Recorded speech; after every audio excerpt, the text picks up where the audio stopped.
is to create safety in learning and practicing breath work on one's own. Because what's different about breath work is we're not saying that we have an exclusive technique that is just to be done by certain esoterically trained people, and that humanity needs to come to us. I like to say there is something new under the sun. I mean, we've had teachers, we've had enlightened beings all throughout the history of humanity, but I've never seen an Egyptian hieroglyph where people were being teachers for one another, where people were the intelligentsia, had spread.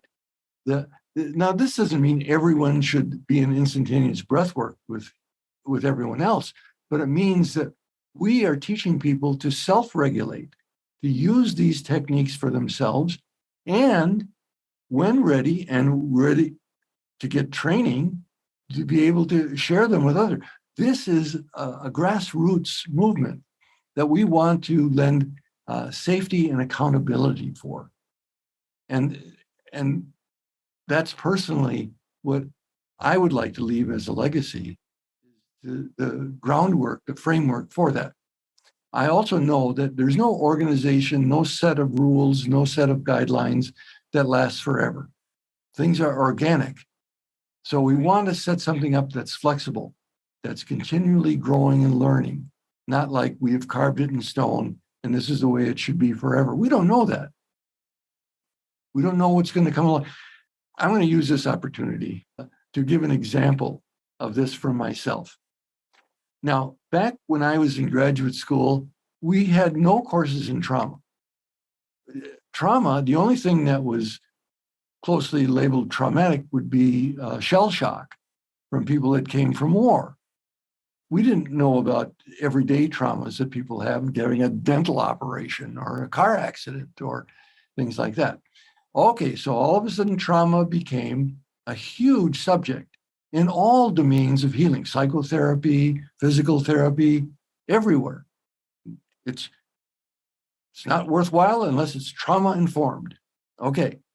And I thought I was really on course with that. And then, well, I wasn't doing bad work until part of the ethics in psychology is that we have continuing education and we have to continue to take courses. And, you can do that just like, okay, here's a simple one. I'll just get the credits out of the way. Nah, I'm not interested in that. I want something that I'm going to learn from. And so I'm searching down what are the possible things that the American Psychological Association accredits, and there's Babette Rothschild. Oh, this looks like an interesting course, although I had, read things by Bessel van der Kolk, but this looked a little different. Okay, I'm going to investigate this. Well, thank God I did, because what Babette said is something that was essential in the beginning, that was learned in the beginning of dealing with trauma, that's been overlooked since that time. What's that? She said, well, there's 3 stages of dealing with trauma. Stage 1 is you have to help that person learn ways to self-de-escalate before you go into deep trauma. She would go so far as to say a person would come in and they're all set, they want to tell their story. No. I notice right now you are very activated, and here's what's important for us to do. It's important for us to learn how to get your system deactivated, and then we can go into and really do some effective work with this. Oh, no, I'm not ready. I got to tell you this. No, she would refuse. And this isn't easy. So stage 1 is, and what are some of the ways to help deactivate? Again, this seems so counterintuitive to being a therapist and being a healer and a breath worker. People have to learn, for example, how to distract themselves. You've heard of the 5, 4, 3, 2, 1 process, where tell me 5 things in the room, tell me 4 things you're sensing. And so you take them into exteroreceptors. And they have to learn how to self-control, because when the interior receptors get triggered, they feel at effect of their own nervous system. And so you do not go on to stage 2, which is going into the actual material of the trauma, until they have gotten safety with themselves. Now, I thought I was kind of an expert at this. I've been doing it long enough, and then, but I recognized that, wow, with some clients, we just went on and on and on, and it took a long time. Well, step 1 wasn't thoroughly dealt with before getting into the depth of the material. And so I started putting that into practice immediately with a person that I had been working with who was severely complex trauma, sexual abuse as a child, and would come into my office and very soon would be misidentified. He would be literally out of the body. I immediately started putting this into practice. Oh, go get a drink of tea. All right, now come back here and look at this stuff on my desk. What attracts you over here? Oh, there's an apple. Here, and now how are you feeling? Okay, now I'm back to feeling more resourced. Okay, now we'll talk a little bit more. So then phase 3 is the integration of this material into what Dan Siegel would call a coherent autobiographical narrative. So I can say, yes, that did happen to me when I was young. And I still have triggers here in my life, but here's what I do to handle them. And actually, here's also what I've learned. This has got me to be a lot more self-aware. The thing is, once we have the education, then it's unethical not to use it.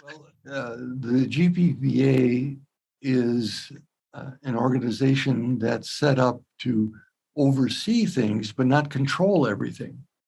So it's set up to be a resource.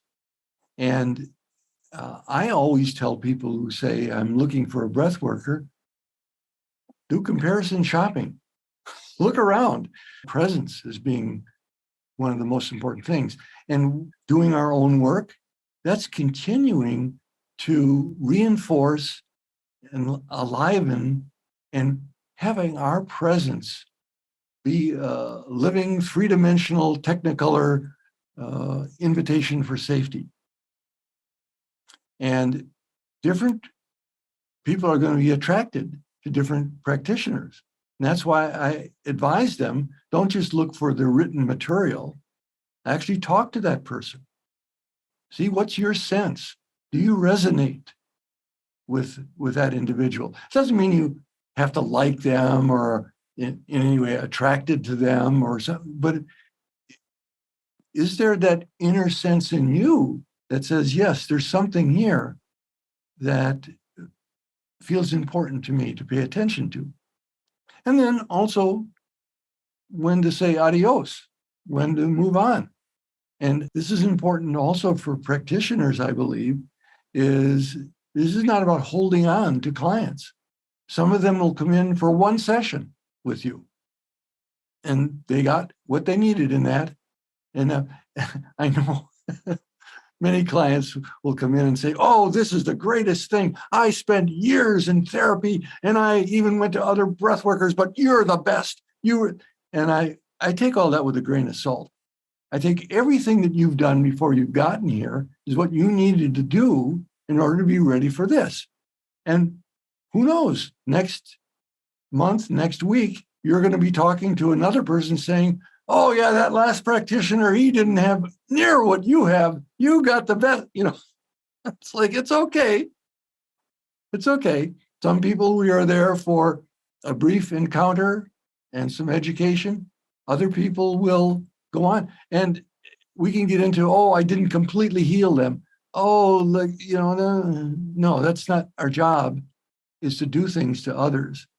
Our job is to present them with opportunities and resources to learn the healer within them. I'm inviting people to explore. The GPVA has listed now schools that have said that they are conforming to the training standards and the ethics and monitoring their practitioners. So investigate, look at the various schools and try them on. I had a new student coming on wanting to get certification with me. And she says, oh, I'm going to go this weekend to take a class from another trainer. Fantastic. That's great. Let's be co-creative in this and learn from many different schools, many different techniques. So I invite people to come in, look at the schools, investigate the practitioners. And we've got a great board of directors, 12 folks that are world known for their work, leading schools. And we invite people to come in, to join, and to bring their expertise, not just to get membership, but to bring their expertise, because this is a grassroots movement and everyone's breath is important in this.